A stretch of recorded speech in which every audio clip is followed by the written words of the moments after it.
Special class शुरू होने के हफ्ते बाद कांग ने तय किया कि पहले दिन थ्योरी और अगले दिन स्पारिंग होगी। इसोल भी ट्रेनिंग में मदद करने लगी। कांग ने शुनवा से भी कहा कि बच्चों को थकान होने पर हील करे। वह सेशन घुमाकर बच्चों को अनुभव देता रहा। तभी खबर मिली कि first year students training camp पर जाएंगे। कांग ने सोचा कि उसे फ्री टाइम मिलेगा, लेकिन वाइस प्रिंसिपल ने फिर उसकी योजना बिगाड़ दी। उसने कांग से कहा कि वही कैंप का इंस्ट्रक्टर होगा। कांग ने कहा कि वह सिर्फ तलवारबाजी का टीचर है, होम रूम टीचर नहीं, लेकिन वाइस प्रिंसिपल ने उसे रिकमेंडेशन लेटर की याद दिलाई। आखिरकार कांग को जाना पड़ा। हुआ ने पूछा क्या उसने बच्चों के लिए कोई हर्बल दवा बनाई है। कांग ने कहा हाँ, यह उनके ग्रोथ के लिए अच्छी है और इससे उनके शरीर में काफी बदलाव आ चुका है। एक स्पारिंग सेशन के बाद इसोल ने सफाई में मदद की पेशकश की, लेकिन कांग ने मना कर दिया कि उसने काफी मदद की है। कांग अपना सामान लेने लॉकर में गया तो पीछे से अचानक किम सीन आ गई। कांग चौंक गया और पूछा कि वह अभी तक क्यों नहीं गई। उसे डर था कि शायद वह स्पारिंग के लिए आई हो, लेकिन किम ने कहा कि वह स्पारिंग के लिए नहीं आई, बल्कि उसके पास कुछ बताने के लिए है। किम सीन झिझकते हुए बताती है कि वह इस आने वाले शनिवार को क्लास में नहीं आ पाएगी। यह सुनकर कांग हैरान रह जाता है और सोचने लगता है कि आखिर वजह क्या होगी। आमतौर पर तो कांग खुश हो जाता कि पढ़ाने के लिए एक स्टूडेंट कम है, लेकिन अब उसे एहसास होता है कि वह अपने स्टूडेंट्स को पढ़ाने में कितना दिल से जुड़ चुका है। किम सीन तो यह बताते हुए रो भी पड़ती है।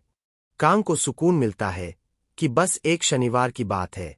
इसके बाद दोनों बाहर बैठकर बात करते हैं। कांग लड़की को बस अपनी हर्बल दवा ही पेश कर पाता है। पता चलता है कि किम सीन हर वीकेंड असली हंटिंग पर जा रही है।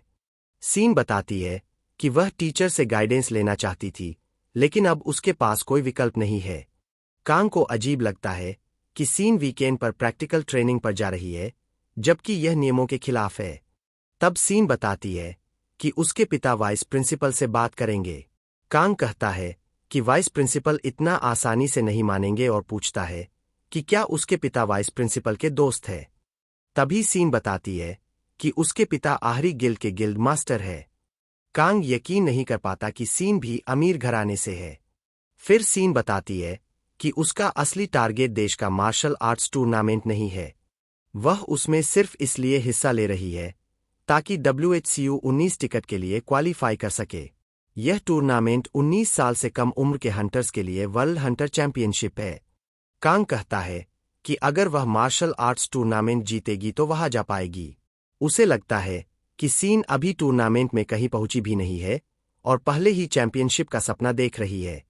लेकिन फिर भी वह मानता है कि सीन इसके काबिल है, क्योंकि उसने लगातार 2 बार मार्शल आर्ट्स टूर्नामेंट जीता है और लोग पहले ही मान चुके हैं कि वह इस साल भी जीतेगी। तब सीन बताती है कि वह चैंपियनशिप में गई थी और कांग को उम्मीद होती है कि कुछ अच्छा सुनेगा, लेकिन सीन बताती है कि वह पहले ही मैच में हार गई थी। उसकी भिड़ंत सीधे पिछले चैंपियन से हो गई थी और वह आसानी से हार गई। लेकिन सीन इसे किस्मत नहीं मानती। वह कहती है कि अगर उसके पास सही स्किल होती तो वह बेहतर कर सकती थी। यह सुनकर कांग उसके सिर पर हाथ फेरता है और कहता है कि उसे उस पर गर्व है, क्योंकि ज्यादातर लोग खुद पर ढील दे देते हैं, लेकिन सीन हमेशा खुद को आगे बढ़ाने की कोशिश करती है। यह सुनकर सीन का चेहरा लाल हो जाता है। कांग उठकर कहता है कि अब वह जा रहा है, लेकिन सीन को कहता है कि कुछ देर ताजी हवा ले। जाने से पहले कांग कहता है कि अपनी हार को हार की तरह मत देखो, इसे ऐसे समझो जैसे तुम उपविजेता हो। वह उसे यकीन दिलाता है कि उसने अच्छा किया और उसे हिम्मत नहीं हारनी चाहिए।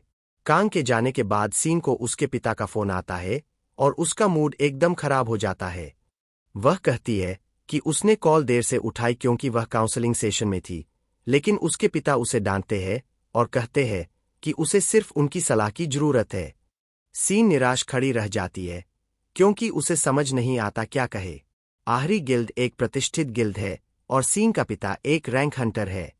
असल कहानी में गिल्ड की वारिस ने अपना खुद का गिल्ड बनाया था जिसका नाम था डॉन। उसका नाम था किमसन। वह जिद्दी लड़की अपने माता पिता से इतनी नफरत करती थी कि उसने नाम तक बदल लिया। वहीं असली नायक किम दो ही डॉन गिल्ड में ट्रेनिंग करता है और किमसन उससे प्यार करने लगती है। कांग को अचानक समझ आता है कि वह क्या मिस कर रहा था।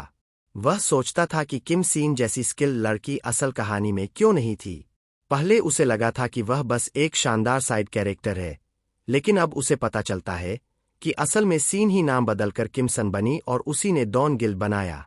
अब साफ हो गया कि वही महिला नायिका है जिसे कांग अब तक ढूंढ नहीं पा रहा था।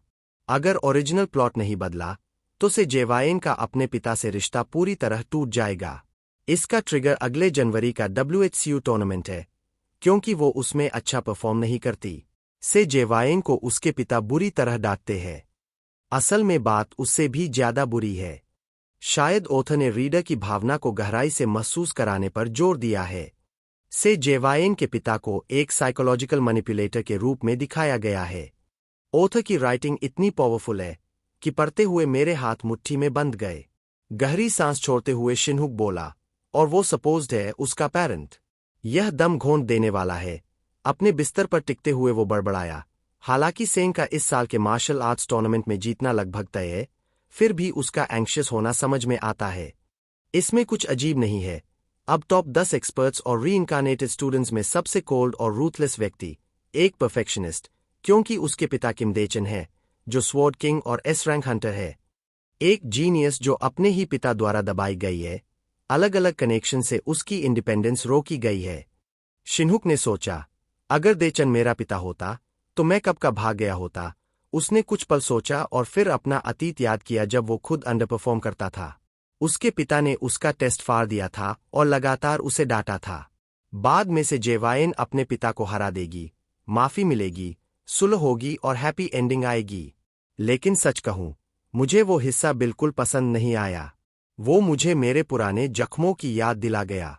रक्त संबंध और फॉरगिवनेस कोई जादुई छड़ी नहीं होते। जिनके साथ ये होता है उनके लिए यह जैसे भारी कीलों से ठोके जाने जैसा होता है।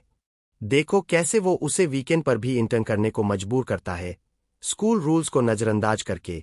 बस वही उसके बोझ को दिखाने के लिए काफी है। सोचो, से जेवाइन तीसरे साल में है, स्टूडेंट काउंसिल की प्रेसिडेंट है, घंटे बाद मेकअप क्लासेस लेती है और वीकेंड में हंटिंग इंटर्नशिप करती है। क्या उसे आराम का वक्त भी मिलता है? भले ही मैं इंटरफियर न करूं, शायद सब ठीक हो ही जाएगा। उसकी पहले की सैड छवियां याद करते हुए उसने खुद से पूछा, क्या मुझे हस्तक्षेप करना चाहिए? उसने अपने मास्टर की ओर देखा और पूछा। यह सुनकर मास्टर हैरान हुआ और बोला, अगर तुम हस्तक्षेप करोगे तो क्या करोगे? उसने डांटते हुए कहा, डिसाइपल, आखिर तुम क्या कर लोगे हस्तक्षेप करके? क्या हासिल करोगे? शिनहुक बोला, ऐसा नहीं है मास्टर, मैं शायद ही कभी आपसे राय मांगता हूं और फिर भी आप ऐसा जवाब देते हैं। मास्टर ने जवाब दिया, क्या तुम उनके घर को उलट पुलट कर दोगे या उनके रिश्ते खुद तोड़ दोगे? मैंने ऐसे अनगिनत बच्चे देखे हैं। जब मैं नंगोंग परिवार में रुका था, उनके वंशज भी लगातार पीड़ित थे। तब मैंने बस कुछ छोटे एडजस्टमेंट्स किए थे, उससे ज्यादा नहीं। यह सुनकर शिनहुक उलझ गया और पूछा, इतने ठंडे क्यों हो गए?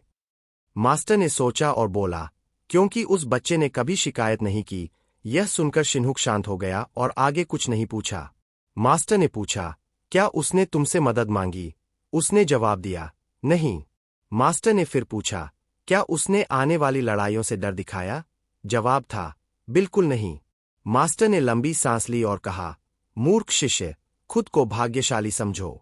तुम्हारी स्टूडेंट पहले से ही एक सच्ची वॉरियर है। इन शब्दों ने उसे कुछ पल के लिए रोक दिया। उसने सोचा, उसने मुझसे कभी मदद नहीं मांगी। अगर मैं बिना उसकी इच्छा के दखल दूं, तो शायद बात और बिगड़ जाएगी। WHCU अभी अगले साल है और उसके पिता से झगड़ा अभी हुआ भी नहीं। ज्यादा सोचने से उसका सिर दर्द करने लगा। उसने अपना सिर पकड़ लिया। आह, सिर दुख रहा है। यह देखकर मास्टर ने कहा, अपनी तलवार उठाओ। स्पारिंग ही सबसे अच्छा तरीका है फ्रस्ट्रेशन निकालने का। उसने सहमति में सिर हिलाया, उठते हुए बोला, कल ट्रेनिंग कैंप की तैयारी करनी है, तो थोड़ा हल्का रखना। मास्टर ने बिना हैरानी के पूछा, अब कहाँ भाग रहे हो? अभी तो आए ही थे, उसने जवाब दिया। मैं इंस्ट्रक्टर हूं, तो पहले पहुंचना जरूरी है तैयारी के लिए। मास्टर ने सांस छोड़ी। लगता है इन दिनों सबसे ज्यादा व्यस्त तुम ही हो। अब डिसाइपल की चिंता करने का वक्त नहीं है। एन, तलवार कसकर पकड़ते हुए उसने कहा, ऐसा मत कहिए। हाल में मुझे खुद को कल्टीवेट करने का भी वक्त नहीं मिला।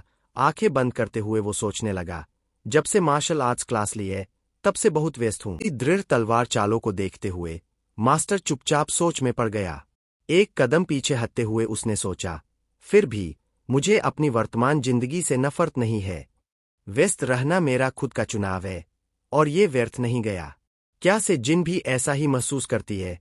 स्पार खत्म होने के बाद उसने खुद से कहा, हाँ, भले शुरुआत वैसी नहीं थी जैसी मैं चाहता था, लेकिन आपसे मिलना, मास्टर, मुझे एंटास्टासा सेओरा के सच को जानने का मौका मिला।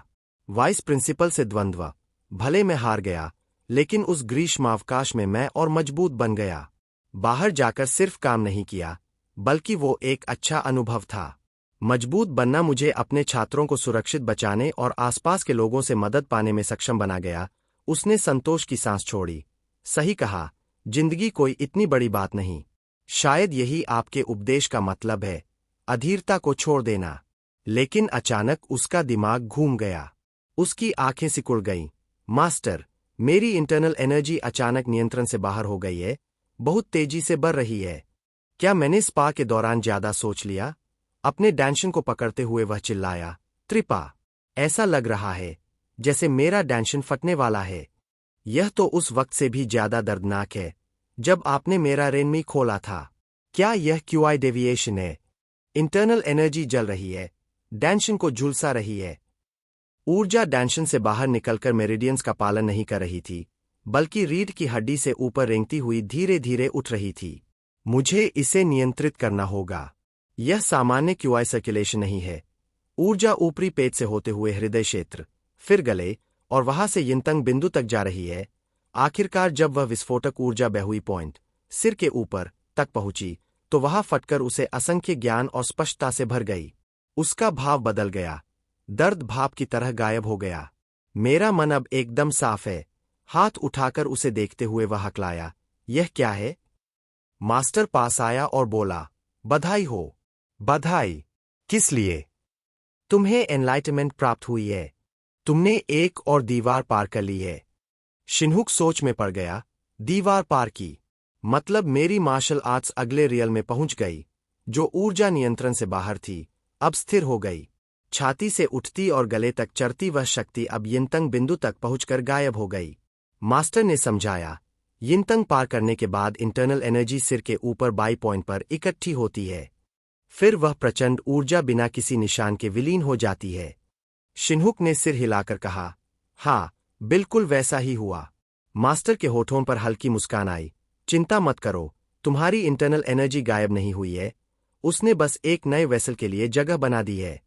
तुम्हारे स्वभाव को देखते हुए मैंने सोचा था कि यह रियलाइजेशन आने में वक्त लगेगा, पर तुमने बहुत जल्दी समझ लिया। रियलाइजेशन? पर मैंने तो कुछ खास महसूस नहीं किया, मास्टर बोला। केवल एक रियल्म पार करने से इंसान नहीं बदलता। अभी भी कई रियल्म्स बाकी है। सुप्रीम पीक तक पहुंचने की शर्त है दुनियावी परेशानियों को छोड़ना। भले हालात तुरंत न सुलझें, लेकिन उन्हें अपने हिस्से के रूप में स्वीकार कर लेना ही एक प्रकार की मुक्ति है। मास्टर की बातों पर विचार करते हुए शिन्हुक मुस्कराया। स्थितियों को स्वीकार करना? सच कहूं तो मैं हल्का महसूस कर रहा हूं, मास्टर, और थोड़ा भूख भी लग रही है। उसकी यह मासूम सी बात सुनकर मास्टर ने गहरी सांस ली। तुम 4 घंटे से लगातार क्यूआई सर्कुलेट कर रहे थे, जाहिर है भूख लगेगी। चौंकते हुए शिन्हुक ने फोन देखा और चिल्लाया, क्या 4 घंटे हो गए? अब शाम के 5:30 बज चुके थे। मास्टर ने सिर हिलाया। हाँ, क्या तुमने नहीं कहा था कि ट्रेनिंग कैंप जाना है? पहले मेरे बनाए नूडल्स खा लो, फिर निकलो। अब भी सोच में खोया शिन्हुक बुदबुदाया। पिछला रियल्म तब था जब मैंने ऑरा ब्लेड को काबू किया था। अगर मैंने उसे पार कर लिया, तो अब मैं सुप्रीम पीक के शुरुआती चरण में हूं। मैं कितना मजबूत हो गया हूं, साफ साफ महसूस नहीं हो रहा। काश एक और मुकाबला हो जाता, पर ट्रेनिंग कैंप का स्केड्यूल बीच में है। खाना खत्म कर उसने टेलीपोर्टेशन गेट की ओर रुख किया। मैं निकल रहा हूं, मास्टर। बाद में मिलते हैं। उसे जाते देखते हुए मास्टर बुदबुदाया, हे भगवान। उसे ये बताना भूल गया कि अपनी ताकत को थोड़ा काबू में रखे अगर कुछ हो गया तो। खैर, शायद सब ठीक रहेगा। दृश्य स्कूल की ओर बदलता है। वहां जिम्मेदार व्यक्ति ने घड़ी देखी। समय निकल गया और अब तक कोई नहीं पहुंचा। ये क्या मजाक है? कहा गया था कि इस कैंप का हेड इंस्ट्रक्टर तुम्हारे स्कूल से ही होगा। किसी ने सिर हिलाया। हाँ, स्कूल 2 इस बार हेड इंस्ट्रक्टर का जिम्मा संभाल रहा है। वह बोलने वाला एक सुनहरे बालों वाला आत्मविश्वासी युवक था, जो स्कूल 1 के शिक्षकों के बीच व्यंग्य से बोला, क्या तुम्हारे स्कूल में एक भी ए रैंक हंटर नहीं है? तो अब स्कूल 2 के शिक्षक किम जोंग ह्यून ही जिम्मेदारी लेंगे। एक शिक्षक ने विरोध किया, लेकिन शिक्षक किम तो पिछले साल ही नियुक्त हुए हैं, वो अभी फुल टाइम भी नहीं है। सुनहरे बालों वाले युवक ने हंसकर जवाब दिया, फुल टाइम या नया, इससे फर्क क्या पड़ता है? बात ताकत की है। किनारे खड़े होकर शिनहुके ने दृश्य को ध्यान से देखा और मन ही मन सोचा, 1 घंटा हो गया। मैंने जल्दबाजी में तैयारी की और मुश्किल से कैंप पर वक्त से पहुंचा। सोचा था कि जल्दी से रोल्स और ड्यूटीज बांट दी जाएंगी, लेकिन ये लोग तो हेड इंस्ट्रक्टर की कुर्सी पर लड़ रहे हैं, जो यहाँ की सबसे ऊंची रैंक है। क्या ये स्वॉन एनिमीज है या क्या? कोई पीछे हटने को तैयार नहीं। कहते हैं स्कूल की प्रतिष्ठा बहुत मायने रखती है। लगता है सच में इतनी तीव्र होती है। वह सुनहरे बालों वाला शिक्षक जोर से बोला, तो क्या कहते हो स्कूल 1 के शिक्षकों, इस बहस को एक ड्यूल से निपटा लेते हैं। यह सुनकर शिनहुक ने ठोड़ी पर हाथ रखा और सोचा, अच्छा है, ये हुआ न बात। टोकिंग की तरह बेकार की बहस से बेहतर है कि एक ड्यूल हो जाए। भूरे बालों वाला एक शिक्षक गहरी सांस लेकर बोला, एक ड्यूल? सच में? सिर्फ हेड इंस्ट्रक्टर तय करने के लिए? सुनहरे बालों वाला मुस्कराया, कोई बेहतर तरीका है तो बताओ, शिक्षक बोला। अगर लड़ाई ही होनी है तो हर स्कूल 5-5 प्रतिनिधि भेजे। शिनहुक ने सोचा, बुरा विचार नहीं। लगता है हमारे स्कूल में भी कुछ समझदार शिक्षक है। स्कूल 2 में भले एक ए रैंक हंटर हो, पर उनके पास सी रैंक्स भी है। हमारे सारे शिक्षक बी रैंक है। लेकिन सुनहरे बालों वाला सिर हिलाते हुए बोला, नहीं चलेगा। हमारे पास सिर्फ 30 मिनट है कैंप इंस्पेक्शन के लिए। जिम्मेदार व्यक्ति इंतजार कर रहा है, इसलिए इसे 1-on-1 ड्यूल से ही तय करते हैं। क्या हुआ? आत्मविश्वास नहीं। यह सुनकर स्कूल 1 के शिक्षकों का गुस्सा भड़क उठा। शिनहुक ने लंबी सांस ली और सोचा, हास्यास्पद। क्या ये सब ए रैंक के नाम से इतने ऑब्सेस्ड है? फिर सुनहरे बालों वाले ने उंगली उठाकर उसकी ओर इशारा किया। वो शिक्षक कांग शिनहुक हैं? चौंककर शिनहुक ने खुद की ओर इशारा किया। हाँ, मैं ही हूं, कांग शिनहुक, वह बोला। सुना है तुमने वाइस प्रिंसिपल से लड़ाई की थी और कुछ मूव्स तक टिके रहे थे। सोचा था आगे आकर बहादुरी दिखाओगे, पर पीछे छिपे हो। दूसरा बोला, सुना है तुम ऑरा ब्लेड भी इस्तेमाल करते हो। या वो सब सिर्फ ड्रामा था? शर्मिंदा होकर शिनहुक बोला, जो सोचो, मुझे फर्क नहीं पड़ता। मैं नहीं लड़ रहा। उसने मन में सोचा, ये लोग मुझे उकसा नहीं रहे। अगर येल यहाँ होती तो अब तक कूद पड़ी होती। पर क्या फायदा? जीत भी गया तो नॉन हंटर स्कूल के लोगों को और घमंड चढ़ जाएगा। सुनहरे बालों वाला मुस्कराया। वैसे सुना है हाल ही में तुम किसी छात्र के साथ खबरों में थे। यह सुनते ही शिनहुक का खून खौल गया। उसने आस्तीन चढ़ाई, मुट्ठियां भींची और आगे बढ़ा। अब हद कर दी तुमने। चलो ड्यूल करते हैं। पास के शिक्षक ने कहा, टीचर कांग, शांत रहिए। दूसरे ने पुकारा, टीचर बेक, क्या आप इसे संभाल सकते हैं? बेक ने झेंपते हुए कहा, हूं। ठीक है शायद, उसने सोचा। बाकी सब तो पीछे हट रहे हैं। फिर उसने कहा, अगर मैं जीत गया तो रिप्रेजेंटेटिव की जिम्मेदारी आपको दे दूंगा। सुनहरे बालों वाला हंसकर बोला, ठीक है। और अगर तुम हार गए तो? शिनहुक ने जोड़ा, अगर तुम हार गए तो शुक्रिया कह देना।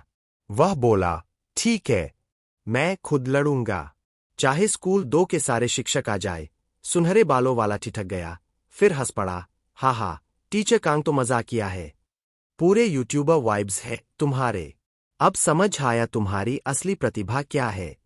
टीचर बेक ने सावधान किया, टीचर कांग, ऐसे मजाक मत करो। लेकिन शिनहुक ने शांत स्वर में कहा, मैं मजाक नहीं कर रहा। क्या मैं गंभीर नहीं लग रहा?